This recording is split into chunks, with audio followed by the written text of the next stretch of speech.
Hello everyone, welcome to Sanmarga classes.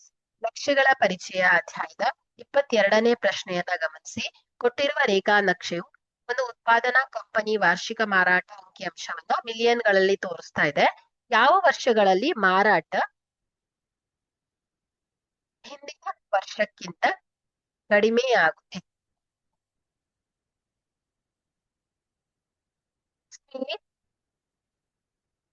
2022 ಮತ್ತು 2025ರ ಮಾರಾಟ ಅವುಗಳ ಹಿಂದಿನ ವರ್ಷಕ್ಕಿಂತ ಕಡಿಮೆ.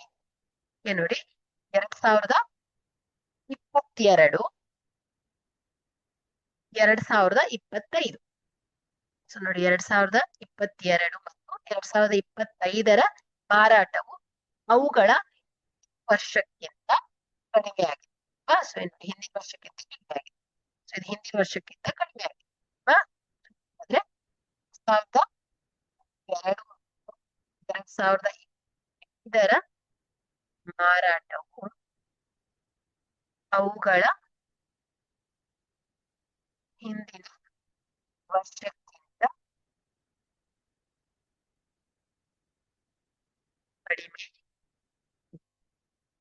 Thank you.